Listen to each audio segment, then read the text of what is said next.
ദൈവത്തിൻ്റെ അതിപരിശുദ്ധമായ നാമം മഹത്വപ്പെടുമാറാകട്ടെ. പ്രിയ സഹോദരങ്ങളെ, നമ്മളൊക്കെ ഒരുപാട് ദൈവത്തിൻ്റെ വചനങ്ങൾ കേൾക്കുന്നവരാണ്. വചനം കേൾക്കുകയും വചനത്തിന് വേണ്ടി ദാഹിക്കുകയും ചെയ്യുന്നവരാണ്. പക്ഷേ ദൈവത്തിൻ്റെ വചനങ്ങൾ കേൾക്കുമ്പോൾ നമ്മുടെ ജീവിതത്തിൽ മാറ്റങ്ങൾ ഉണ്ടാവണം. വചനം കേട്ടാൽ നമുക്കൊരു മാനസാന്തരത്തിലേക്കാണ് യഥാർത്ഥത്തിൽ നമ്മളെ നയിക്കപ്പെടേണ്ടത്. ഇന്ന് നമ്മൾ ധാരാളം വചനങ്ങൾ കേൾക്കാൻ പോകും. നമ്മുടെ ജീവിതത്തിലേക്ക് കുറച്ച് അത്ഭുതങ്ങൾ നടന്നു, രോഗസൗഖ്യം നടന്നു, കുറേ പ്രവചനങ്ങൾ കേട്ടു, കുറച്ച് വിടുതലുണ്ടായി. അങ്ങനെ നമ്മൾ തിരിച്ചു വരുന്ന പോരാ.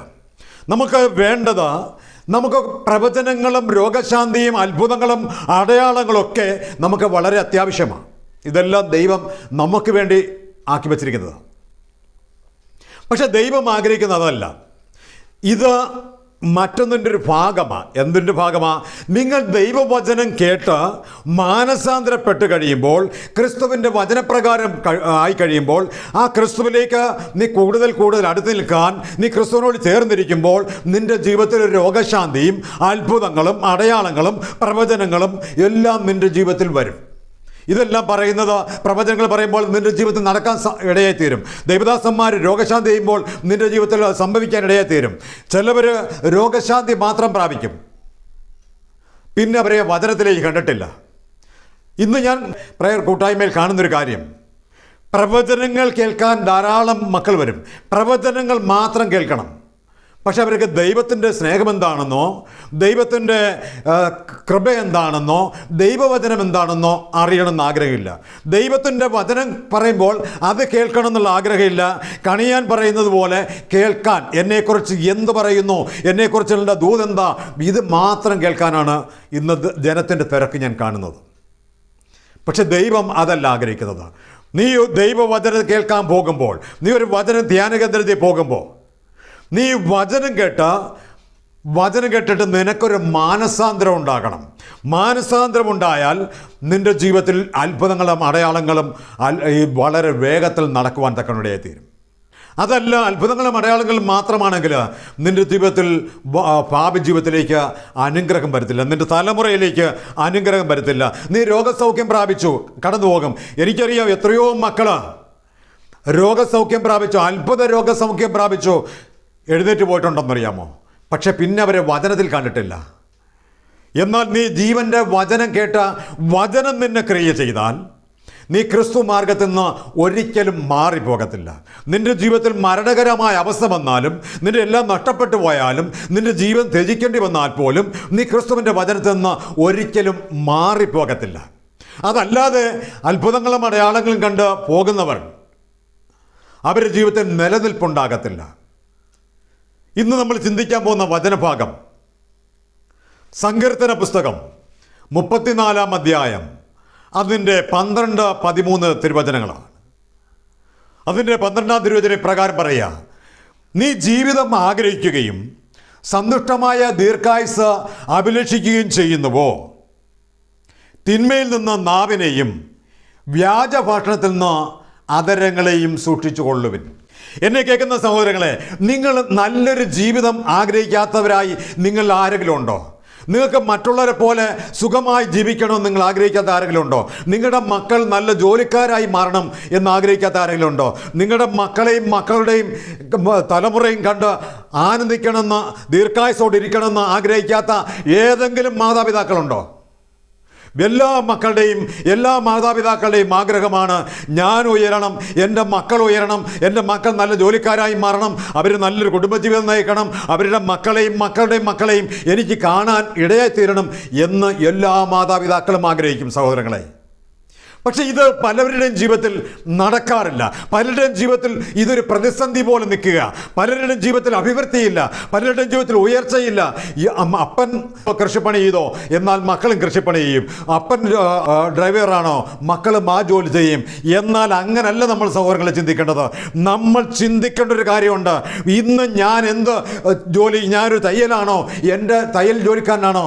ഇല്ല, എൻ്റെ മക്കൾ അതിനേക്കാൾ ശ്രേഷ്ഠമായ മേഖലയിലേക്ക് പോകണമെന്ന് അപ്പനായ ഞാൻ ആഗ്രഹിച്ചാൽ ഞാൻ ക്രിസ്തുവിൻ്റെ വഴിയിലൂടെ നടക്കാൻ തീരുമാനിച്ചാൽ ആ വഴിയിലൂടെ നീ പോകുന്നെങ്കിൽ നിൻ്റെ ജീവിത മക്കൾ അനുഗ്രഹിക്കപ്പെട്ടവരായി കാണുവാൻ നിനക്കിടയായി തീരും.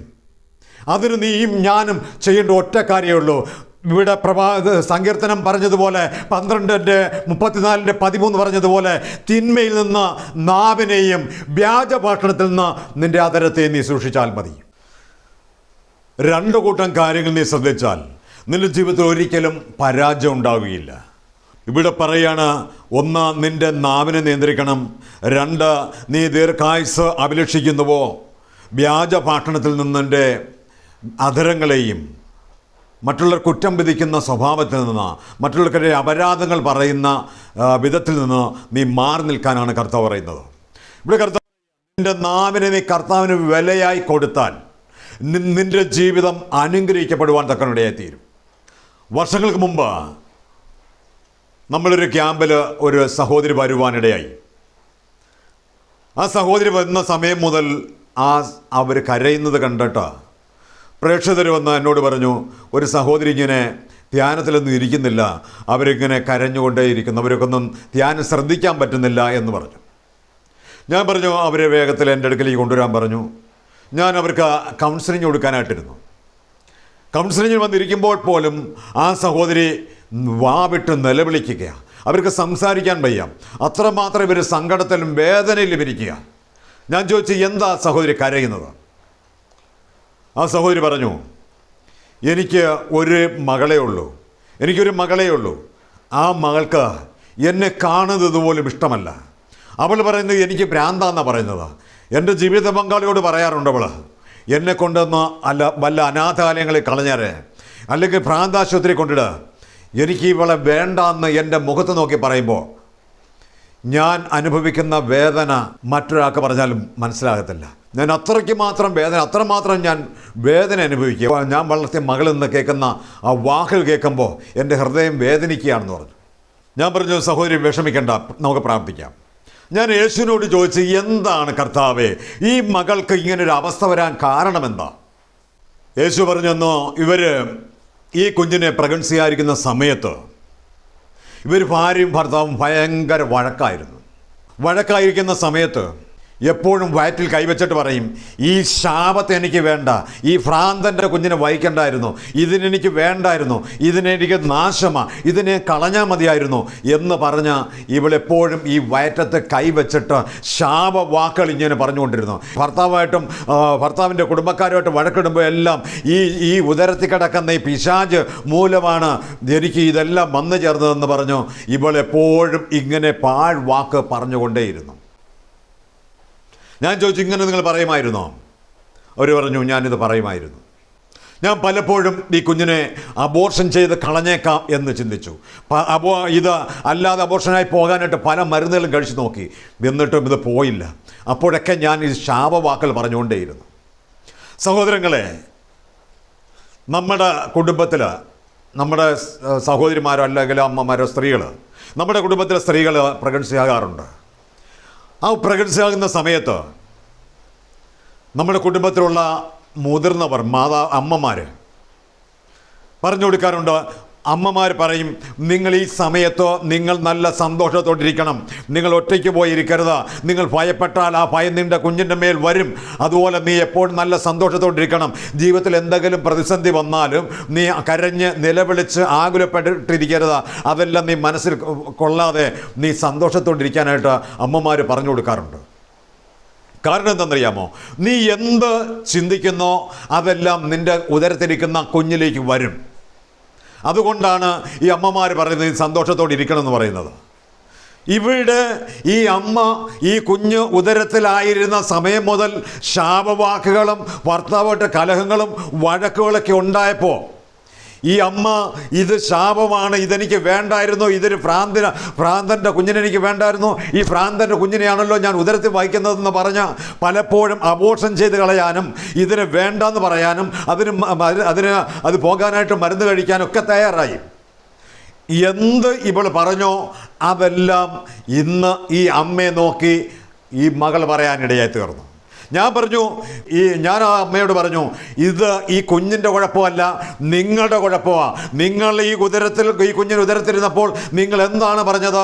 അത് ഈ കുഞ്ഞ് പുറത്ത് വന്ന് വളർന്ന് വലുതായപ്പോൾ അതേ വാക്കുകൾ നിങ്ങളുടെ മുഖത്ത് നോക്കി നിങ്ങൾക്ക് പറയാൻ തുടങ്ങി. അപ്പോൾ നിങ്ങൾക്ക് വേദനിക്കാൻ തുടങ്ങി, അത് നിങ്ങൾ കരയാൻ തുടങ്ങി. അപ്പോൾ നിങ്ങൾ സങ്കടപ്പെടുക, അതാണ് നിങ്ങൾ കരയാൻ കാരണം എന്ന് പറഞ്ഞു. അവർ പറഞ്ഞു, അതാണ് ബ്രദറെ കറക്റ്റ് കാര്യം. ഇതെൻ്റെ ജീവിതത്തിൽ സംഭവിച്ചതാണ്. ഞാൻ പറഞ്ഞു, ഒരുപാട് ദൈവത്തിൻ്റെ സന്നിധി നിലവിളിക്കണം സഹോദരി. നിങ്ങളിന്ന് കർത്താവിൻ്റെ സന്നിധി പോയിരുന്ന നെടുവീർപ്പോടെ കർത്താവിൻ്റെ സന്നിധി പ്രാർത്ഥിക്കണം. പ്രാർത്ഥിച്ചിട്ട്, ദൈവമേ, ഞാൻ എൻ്റെ അറിവില്ലായ്മ മൂലം ഞാൻ പറഞ്ഞു പോയ വാക്കുകളാണല്ലോ കർത്താവേ ഇന്ന് എൻ്റെ മുഖത്ത് നോക്കി വിധിച്ചുകൊണ്ടിരിക്കുന്നത്.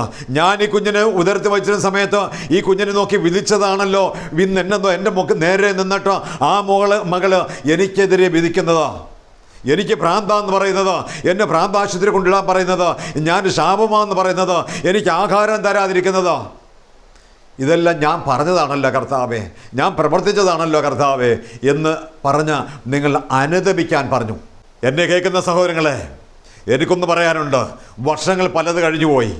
ഇന്ന് എനിക്ക് അമ്മയെ അറിയാം, ആ മകളെയും കുടുംബത്തെ അറിയാം. മകളിപ്പോൾ കല്യാണം കഴിഞ്ഞു, നല്ല സന്തോഷത്തോടെ ജീവിക്കുന്നു. ഈ അമ്മ അനുദപിച്ചു പ്രാർത്ഥിച്ചു. ഇന്ന് ആ മകളോടൊപ്പമാണ് ഈ അമ്മ കഴിയുന്നത്, വളരെ സന്തോഷത്തോട് കഴിയുന്നു. ആ അമ്മ പ്രാർത്ഥിച്ചു അനുദപിച്ചതിന് ശേഷം ആ കുടുംബത്തിൽ സമാധാനം വരാനിടയായി തീർന്നു. എന്നെ കേൾക്കുന്ന സഹോദരങ്ങൾ, ഇന്ന് അനേക മാതാപിതാക്കൾ വൃദ്ധസദനങ്ങളിലും അനാഥാലയങ്ങളിലും കഴിയുന്നുണ്ട്. അതെല്ലാം ഇതുപോലുള്ള കെട്ടുകളുണ്ടാണെന്ന് ഞാൻ പറയുന്നില്ല, പക്ഷേ അല്ലാതെ ഇരിക്കത്തില്ലെന്ന് എനിക്കറിയാം. എന്തെങ്കിലും കാരണം ഉണ്ടാകാം. നമ്മുടെ അപ്പനെയോ അമ്മയോ നമ്മൾ അനാഥാലയങ്ങളിലോ വൃദ്ധസദനങ്ങളിലോ കൊണ്ടാക്കിയിട്ടുണ്ടെങ്കിൽ നിങ്ങളുടെ ജീവിതത്തിൽ ഇതൊരു കെണിയായി കിടക്കും. നിങ്ങളിത് സൂക്ഷിക്കണം. ഹല്ലേലൂയ. നിങ്ങളെപ്പോഴും നിങ്ങളുടെ കുടുംബത്തിലേക്ക് നന്മ വരണമെങ്കിൽ, നിങ്ങളുടെ കുടുംബത്തിൽ ഉയർച്ച വരണമെങ്കിൽ, നിങ്ങളുടെ ജീവിതത്തിൽ അഭിവൃദ്ധി പ്രാപിക്കണമെങ്കിൽ, നിങ്ങൾക്ക് നല്ലൊരു ജീവിതം വേണമെങ്കിൽ നിങ്ങളെപ്പോഴും നിങ്ങളുടെ നാവിനെ നിയന്ത്രിക്കണമെന്ന് കർത്താവ് പറയുക. അതുകൊണ്ട് തിന്മയായി വിധിക്കുന്ന സ്വഭാവത്തിൽ നിന്ന് ഞാൻ മാറി നിൽക്കുമെന്ന് കർത്താവിൻ്റെ നാമത്തിൽ തീരുമാനമെടുക്കണം. മത്തായി സുവിശേഷം പറയുന്നില്ലേ, നീ വിധിക്കുന്ന വിധി നിന്റെ മേൽ വരും, അതുകൊണ്ട് നീ ആരെയും വിധിക്കരുതെന്ന് കർത്താവ് പറയുന്നില്ലേ. നിന്റെ നാവിനെ നല്ലത് പറയാനായിട്ട് നമുക്ക് വിട്ടുകൊടുക്കാം. ഇവിടെ പറയാണ്, തിന്മയിൽ നിന്ന് നാവിനെ നീ സൂക്ഷിക്കണം, വ്യാജഭാഷണത്തിൽ നിന്ന് അധരങ്ങളെ നീ കാത്തുകൊള്ളണം. തിന്മയിൽ നിന്ന് നാവിനെയും വ്യാജഭാഷണത്തിൽ നിന്ന് അധരത്തെയും സൂക്ഷിക്കണം. അപ്പോൾ നന്മ വരണോ? നിന്റെ മക്കൾ നിന്നെ നോക്കണോ? നിനക്ക് ദീർഘായുസ് വേണമോ? കർത്താവ് പറയുന്ന ഈ വചനത്തെ നീ സൂക്ഷ്മമായി പാലിക്കുന്നുവെങ്കിൽ നിന്റെ ജീവിതത്തിലേക്ക് അനുഗ്രഹം വരുവാൻ തക്കനിടയായിത്തീരും. പൗലോസ്ലീഹ വളരെ വ്യക്തമായിട്ട് നാവിനെക്കുറിച്ച് പറഞ്ഞിട്ടുണ്ട്. റോമാലേഖനത്തിൽ 3-ാം അധ്യായം അതിൻ്റെ 13-ാം തിരുവചനം പറയുക, തൊണ്ട ഒരു തുറന്ന ശവക്കുഴിയാണ്, നാവ് വഞ്ചനയ്ക്ക് ഉപയോഗിക്കുന്നു. ഈ തുറന്ന ശവക്കുഴിയായ തൊണ്ടയെ, ഈ തൊണ്ടയിൽ നാവിനെ ഇട്ടേക്കുമ്പോൾ ഈ നാവിനെ ദൈവം വെള്ളത്തിലായിട്ടേക്കുന്നത്. വെള്ളത്തിലെടുത്തൊരു കാരണമുണ്ട്. യാക്കോബിൻ്റെ ലേഖനത്തിൽ പറയുന്നുണ്ട്, നാവ് ഒരു ചെറിയ അവയവമാണ്, അത് ശരീരത്തെ മുഴുവൻ മലിനമാക്കുന്നു, അത് ദുഷ്ടതയുടെ ഒരു ലോകം തന്നെയാണ് വിശുദ്ധ വചനം പറയുന്നുണ്ട്. അതുകൊണ്ടാണ് ഇവിടെ പറയുന്നത്, പൗലോസ്ലീഹ പറയുന്നത്, ഇത് തൊണ്ട ഒരു തുറന്ന ശവക്കുഴിയാണ്, ഇതിനകത്താണ് നാവിനെ ഇട്ടേക്കുന്നത്, ഇതിനെ വെള്ളത്തിലായിട്ടിരിക്കുന്നത്, അതിന് 32 ഭടന്മാരെ കൊണ്ട് കാവലേർപ്പെടുത്തിയിട്ടുണ്ട്, അതരത്തിനെ പൂട്ടും താക്കോലും വെച്ച് സൂക്ഷിച്ചിട്ടുണ്ടെന്ന് വചനം പറയുന്നു. അപ്പോൾ അത്ര സൂക്ഷ്മമായി ഈ നാവിനെ ഇട്ടേക്കാൻ കാരണമെന്താ? ഇത് പ്രകൃതി ചക്രത്തെ ചുട്ടരിക്കാൻ കഴിവുള്ളതാണ്. ഈ നാവ് അനേകരുടെ ഹൃദയങ്ങളെ കീറി മുറിക്കാൻ കഴിവുള്ളതാണ്, അനേക കുടുംബങ്ങളെ നശിപ്പിക്കുന്നതാണ്. ദൈവദാസന്മാർക്കെതിരെ, അനേക പുരോഹിതന്മാർക്കെതിരെ, അപ്പോസ്തലന്മാർക്കെതിരെ വ്യാജം പറഞ്ഞ് അനേകം മക്കളെ ക്രിസ്തുവിൽ നിന്ന് നീ വ്യതിചലിപ്പിച്ചിട്ടുണ്ടാകാം. അങ്ങനെ നാവിനെ തിന്മയ്ക്ക് ഉപയോഗിക്കുന്നതാണ് ഈ നാവെന്നാണ് കർത്താവ് പറയുന്നത്. ഇതിനായിട്ടല്ല ദൈവം നമുക്ക് നാവിനെ തന്നത്. നല്ലത് പറയുവാനും നല്ലത് പ്രവർത്തിക്കുവാനും നല്ലതിനായിട്ട് ഉപയോഗിക്കാനാണ്, അനുഗ്രഹിക്കാൻ വേണ്ടിയിട്ടാണ് നാവിനെ ദൈവം തന്നിരിക്കുന്നത്. കർത്താവ് പറഞ്ഞൊരു വചനമുണ്ട്, നിങ്ങൾ അനുഗ്രഹിക്കല്ലാതെ ശപിക്കരുത്. ഒരാളെ നോക്കി നീ അനുഗ്രഹമെന്ന് പറയണം, അല്ലാതെ ശപിക്കരുത് എന്നാണ് കർത്താവ് വചനം പറഞ്ഞേക്കുന്നത്. അപ്പോൾ ശപിക്കാനല്ല നാവിനെ ഉപയോഗിക്കേണ്ടത്, അനുഗ്രഹിക്കാനാ. ഒരമ്മ ഇവിടെ ശാപവാക്കൾ പറഞ്ഞു. ഈ അമ്മ അവർക്ക് ഉദരത്തിലിരുന്ന കുഞ്ഞ് ജനിച്ചു, വളർന്നു, വലുതായി കഴിഞ്ഞപ്പോൾ ഈ അമ്മയുടെ വാർദ്ധക്യത്തിയപ്പം മകൾ പറഞ്ഞു, നീ ഒരു ശാപവാ, നീ ഒരു നാശമാണെന്ന് പറയാനിടയായി. അത് പറയാൻ കാരണം ഈ അമ്മയിൽ നിന്ന് പറഞ്ഞതാ. എന്നാൽ ഈ അമ്മ, എൻ്റെ മകള്, എൻ്റെ ഉദരത്തിരിക്കുന്ന കുഞ്ഞ് ഒരു അനുഗ്രഹമാണെന്ന് പറഞ്ഞിരുന്നെങ്കിൽ ഒരു അനുഗ്രഹമായി മാറിയനെ കുഞ്ഞ്. സ്തോത്രം, ഹല്ലേലൂയ.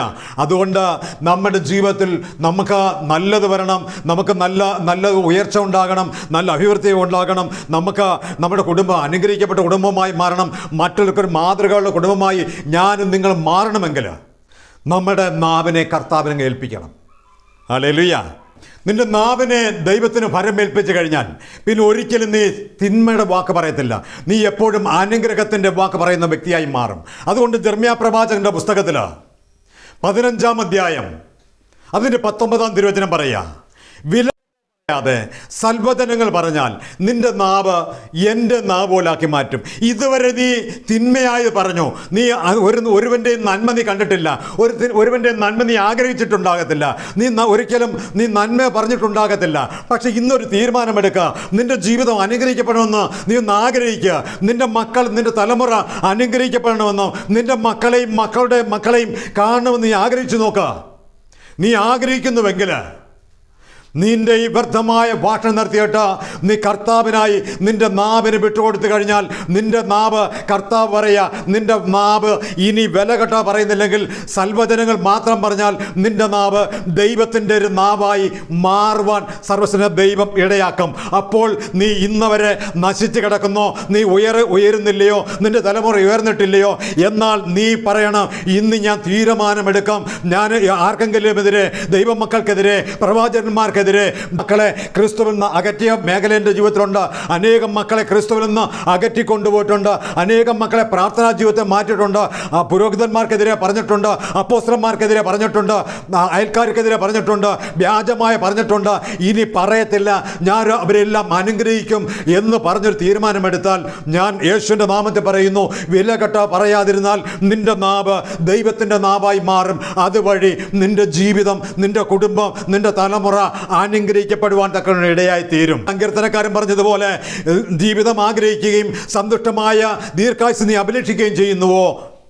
ഈ അനുഗ്രഹം എല്ലാം ആഗ്രഹിക്കുന്നുവെങ്കിൽ നിനക്കിതെല്ലാം വന്നു ചേരും. ഒരു അനുഗ്രഹമായി മാറുവാൻ സർവ്വശക്തനായ ദൈവം ഇടയാക്കുമെന്ന് ഇവിടെ വിശുദ്ധ വചനം വളരെ വ്യക്തമായി പറയുക. അതുകൊണ്ട് എൻ്റെ ദൈവമക്കളെ, എനിക്കൊന്നും നിങ്ങളോട് പറയാനുണ്ട്. ഇനി നീ വില കെട്ട പറയത്തില്ലെന്നൊരു തീരുമാനം എടുക്കണം. അത്ഭുതങ്ങളും അടയാളങ്ങളും പ്രാപിച്ചാൽ പോരാ, നീ വചനം കേട്ട് നിന്റെ ഹൃദയത്തിൽ ഒരു വചനം കയറി നീ ഒരു രൂപാന്തരപ്പെട്ട് ഒരു പുതിയ വ്യക്തിയായി നീ മാറണം.